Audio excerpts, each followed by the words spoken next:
I spent over $2,500 on the barbecue, not because I cared for celebration, but because I needed a final answer. The tent was white canvas, elegant, with string lights I hung the night before. A bartender I hired stirred bourbon cocktails with effortless charm. Every tray of food was curated from my father's favorites: smoked brisket, jalapeno cornbread, that overly salty potato salad he insisted only tasted right when it had real mayo. It wasn't affection that drove me to plan all of this. It was calculation.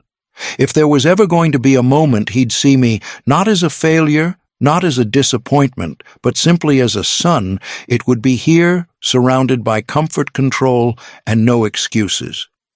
I remember glancing at the checklist I'd made that morning: bartenders, confirmed chairs, a lined suit-pressed box ready. I'd carried that box in my jacket pocket like a live wire, afraid it might burn through the fabric before I got the chance to hand it over. Mom arrived an hour early and immediately started rearranging the seating I'd spent hours balancing for symmetry. By the time the guests filtered in, Uncle Ray with his cigar breath, Dad's old firm buddies in polos too tight for their age, she was already telling people she had planned the whole thing. I didn't correct her. I kept the grill going, made sure drinks stayed full, and offered smiles I didn't mean. Dad arrived late as usual. He walked into the yard like a building inspector, pointing at a dead lavender plant I hadn't pulled yet, scowling at the gutter on the north side of the house. "Still haven't fixed that," he muttered. Then he moved on before I could respond. He was wearing that beige shirt he always ironed on Sundays and the slacks he refused to replace. His shoes had a crease so deep they looked broken. I thought, just wait. You won't have to wear those again after today. Marin flew in from Portland the night before. She was the buffer, the diplomat. "Just try," she whispered to me while we set up the drink table. "One day. Just let it be peaceful." I nodded, but she didn't know this wasn't about peace. It was about clarity. After dinner, once the sun had dipped just behind the trees and laughter blurred into background noise, I found him alone by the fence, eyes locked on my neighbor's boat, like he was studying something foreign. "Got a minute?" I asked. He didn't say anything, just nodded, barely glancing my way. I reached into my jacket, pulled out the box, and handed it to him. "Happy Father's Day." He turned it over, opened it. The suit was folded in tissue, dark charcoal wool silk lining. Inside, on a silver plate sewn near the inner pocket, it read, "Thank you for everything." He stared at it, then up at me. "You think this makes you respectable," he said. "Money doesn't fix who you are." Then he spit into the box. Not dramatic, just a soft, deliberate action. Closed the lid, handed it back. "You'll always be useless." I didn't speak. I didn't need to. I slipped the box back into my coat and walked away, past Marin's confused face, past the bartender still pouring past the neighbors, laughing over lawn chairs. I got into my car and drove. I didn't say goodbye. That night I sat in my apartment staring at the suit. The test was over. He had failed spectacularly. I sat on the floor of my apartment long after midnight, the suit box unopened on the coffee table. The lights were off the air still. I hadn't eaten since the barbecue, but I didn't feel hunger. Just an ache that started somewhere behind my ribs and refused to settle. The apartment was quiet except for the occasional buzz of a text I didn't check. I knew who it was. Mom, probably. Marin, Uncle Ray. I didn't care what they had to say, not yet. My father had spit on a gift that took me weeks to plan, not because he didn't like the suit, but because he couldn't stomach the idea that I was the one offering it.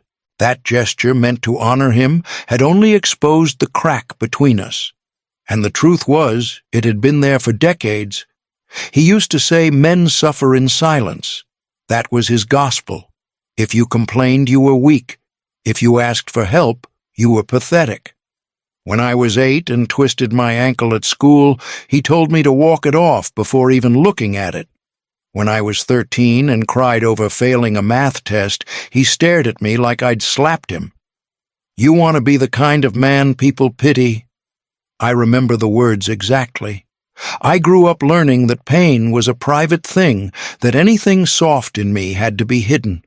Even joy was rationed. He didn't do birthdays, didn't clap at school, plays, didn't hug unless someone was watching. Mom never pushed back. She busied herself with cleaning and appearances, asking me to be patient with him like I hadn't been trying since I could talk. After high school, he expected me to follow him into accounting. I got into a business program, but halfway through I switched to computer science. He didn't speak to me for 3 months. When I landed a job in cybersecurity at 22, he said nothing.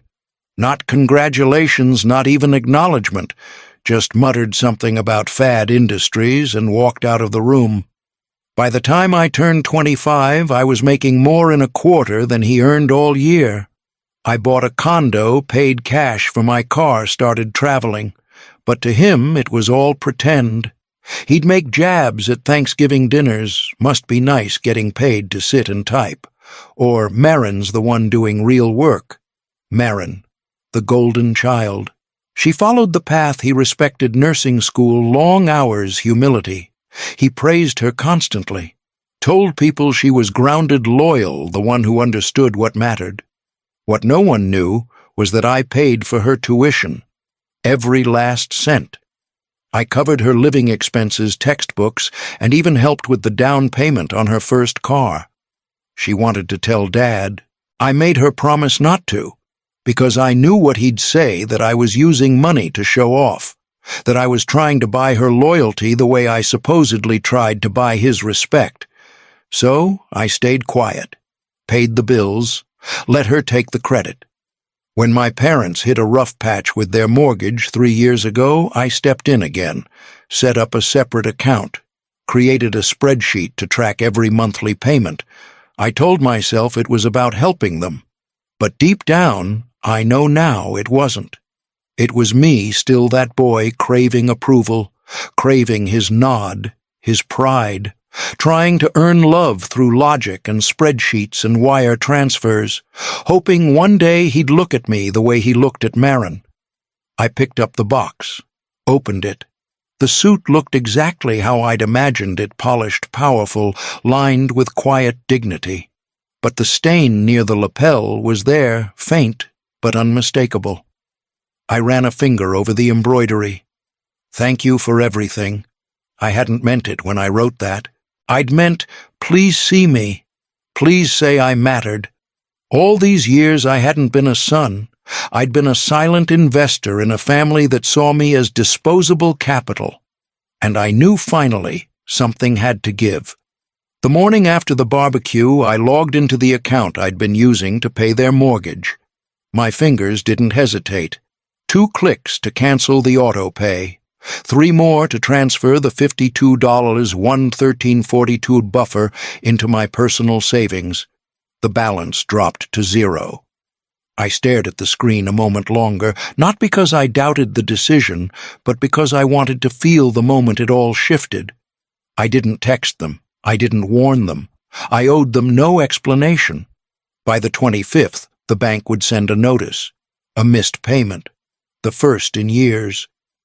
The silence lasted 3 days. Then a single text from Mom. Something wrong with the mortgage. It didn't go through. I didn't answer. The next day, the calls started. I watched the phone ring first, her, then Dad, then both again. I turned the ringer off. I wasn't interested in hearing how ungrateful I was, not when they'd built their comfort on my quiet compliance. It was late afternoon when the doorbell rang. I wasn't expecting anyone. I checked the peephole and saw a man I didn't recognize, broad shoulders, buzz-cut leather jacket that didn't quite match the weather. He had the stiff posture of someone pretending not to be dangerous. I cracked the door open, the chain still latched. "Can I help you?" I asked. He didn't smile, just stared at me like he already knew me too well. "Your father sends his regards." I shut the door. The click of the deadbolt felt louder than it should have.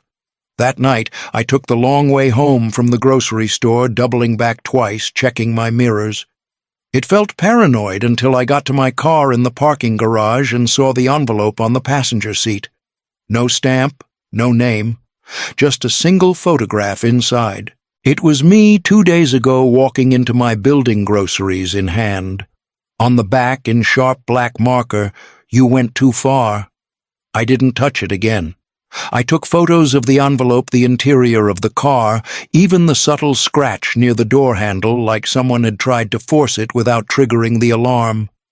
Then I called the police. The officer who arrived was young but serious. He took notes, asked questions, and told me to install a camera if I hadn't already. I showed him footage from the lobby. The man hadn't entered the building, but he had stood outside for 20 minutes just waiting. I filed the report under harassment, though we both knew it wouldn't go anywhere. No threat, technically, just a message, but it was enough. A week later, the foreclosure notice appeared. Not at my place, at theirs. Marin sent me a photo. Red lettering, bold. The kind of letter that draws attention in a quiet neighborhood. She called me that night.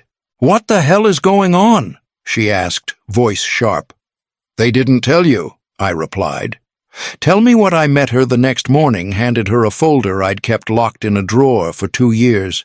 Inside were statements, screenshots, a complete log of every dollar I'd spent on them since 2020. She read in silence. 10 minutes.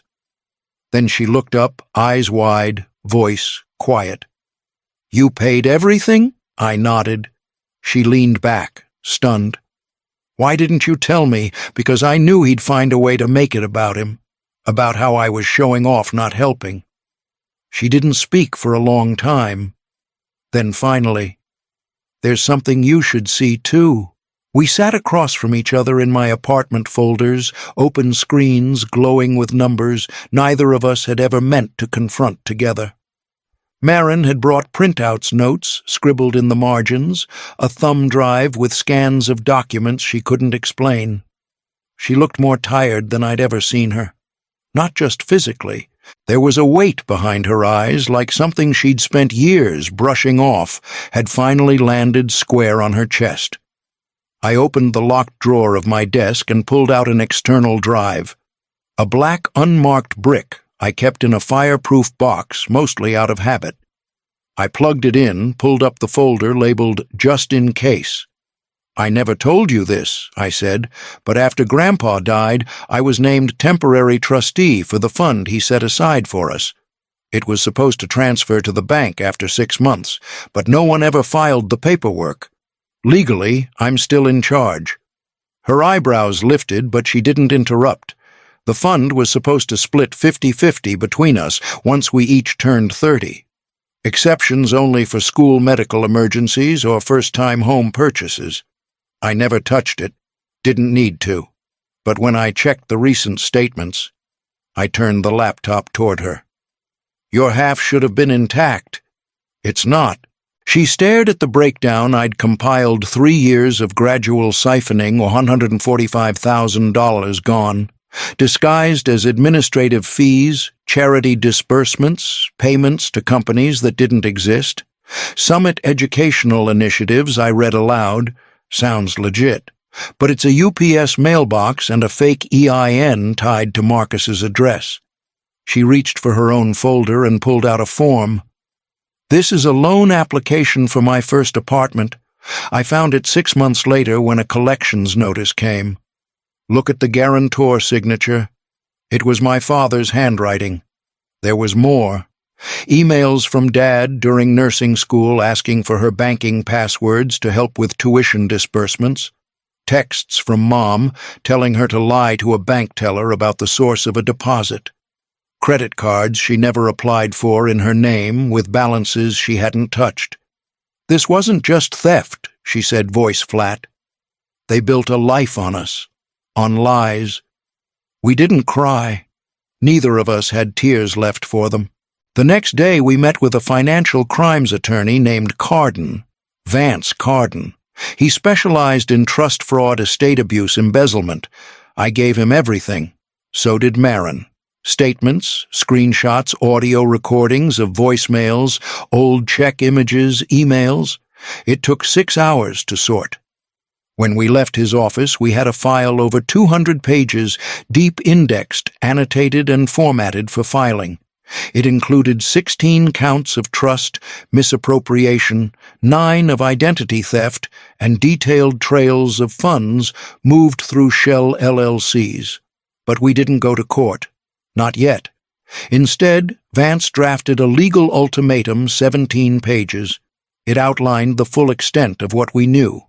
It gave our parents a choice: relinquish all access to our trust accounts, sign a notarized admission of financial wrongdoing, and leave the state permanently. No contact, no appeals, no hidden accounts, no third-party threats. One violation would trigger criminal charges. They had 7 days to respond. We sent the packet through certified mail and email, 1 to each of them and a 3rd to their accountant. Then we waited. 3 days passed. Nothing. On the 4th, Vance's paralegal got a response. Not from them. From a law office in Arizona. It was a single line, unsigned, no letterhead. My clients request an immediate cease and desist. Any further distribution of private financial information will be considered a criminal offense. A bluff. An empty, poorly veiled threat. They were losing control. That night, Marin called me. They just listed the house, she said, and it's already marked as pending. The collapse had begun. By the end of the week, the foreclosure sign was staked into their front yard, a bold red notice on white plastic shining brighter than any holiday decoration they'd ever put up. The neighbors didn't need to ask. They already knew. The HOA president, a retired HR director with too much time and an ear for gossip, had already circulated a version of events that landed somewhere between fraud scandal and a nervous breakdown. Gerald and Callista Monroe stopped appearing at HOA meetings, then at church, then entirely. Their SUV was sold, replaced with a dented sedan that Marin said she didn't recognize. People whispered at the grocery store. Friends of 30 years stopped calling. For a family that built their identity on social standing, the silence was lethal. I didn't hear from them until the night after the sale posted online. My phone lit up with a number I didn't recognize. I let it ring. Then it rang again, and again. On the 4th try, I picked up. His voice came quiet, brittle. "Elias." I didn't answer. "We lost the house," he said. "They won't talk to us. The board, the neighbors, even the accountant. Everyone's acting like we're toxic." I waited. "I know you're angry. I know you think I don't care. But I was trying to hold everything together." "Did you send Vincent to my door?" I asked. Silence. "Did you go after Marin too? Have someone dig through her life? He stopped. I could hear him struggling. I didn't mean for it to be like that, but it was. He let out a breath. "You don't understand the pressure, the expectations. I built everything from scratch. No help, no shortcuts. And then I cut him off. Then what? You made it look easy." I waited. I was proud, he said finally, but also ashamed. "You were better than me, and I couldn't stand it." I closed my eyes. He kept talking, but I stopped listening. I didn't need to hear the rest. The excuses, the rationalizations, the stories rewritten in real time. I'd lived with that voice my whole life. It used to make me feel small. Now it just made me tired. They signed the documents the next day. Every page, notarized, witnessed, final. Their rights to the trust revoked. Admissions of misappropriation. A legally binding agreement to leave the state and not contact either of us again. In exchange, we didn't pursue charges. I watched the courier walk away with the envelope and didn't feel anything. No satisfaction, no closure, just quiet. That weekend, I opened the closet and pulled out the suit the $15,000 gesture that had once felt like a symbol of something bigger. It still smelled faintly of cedar and regret. I folded it carefully, tucked it into a garment bag, and drove to a donation center on the other side of the city. The woman at the desk smiled when I handed it over. I didn't leave my name. It was gone. I spent the evening cleaning not out of anxiety, but from a need to strip the room of memory. I deleted the mortgage spreadsheet, archived the statements, backed up everything to a drive I hoped I'd never need again. The apartment was still. I stood by the window watching the city move under the early summer haze. Somewhere out there they were starting over, probably in a place no one knew their names. Maybe that was the only way they could live with themselves. But for me, starting over meant something else. Not forgetting, just no longer carrying what never belonged to me. Marin called around midnight. "You should check your email," she said. "There's something new." It arrived on a Tuesday. No return address, postmarked from Idaho. The envelope was cheap, thin, sealed unevenly like it had been stuffed in a hurry. Inside were 2 handwritten pages. I recognized the script immediately. My mother's handwriting had always been neat-looped, careful like she believed appearance could still earn her dignity. The first half read like a soft confession. "We only did what we thought was necessary. We never stopped loving you even when you turned away." I didn't finish the paragraph. I didn't need to. The second page had only one sentence that mattered. "Your father didn't tell you what he did with the rest." I forwarded a photo of the line to Marin. Within an hour, she called. "I've been digging through old tax records," she said. "There's something weird. A partnership listed under both our names, one we never signed for. We followed the trail. Heritage Future Planning LLC, shell entity, Wyoming registry. The same P.O. box address Dad had used for years. There was a second, then a third Family Legacy Solutions generational asset protection, each layered through aliases and dead-end filings.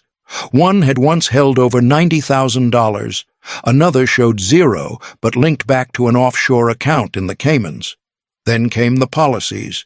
2 life insurance contracts, issued years ago. High-value obscure carriers. One listed me, the other Marin. Both named our parents as beneficiaries. Both structured for payout upon disappearance with double indemnity clauses and waivers on investigations beyond local police reports. We stared at the scanned PDFs together, barely speaking. We weren't just disappointments to them. We were options. Vance reviewed everything. We had grounds to press charges, freeze accounts, open a federal investigation. But after a long talk, Marin and I declined. It wasn't forgiveness. It was the final severing. We meet once a month now. No performances, no filtered versions of ourselves. Just coffee, sometimes dinner, sometimes silence. The trust is under professional management. No more back doors, no more secrets. I still think about them, not often. When I do, it's not with rage. It's not even grief. It's quiet. It didn't end in fire. It ended in silence. And that's exactly what I needed.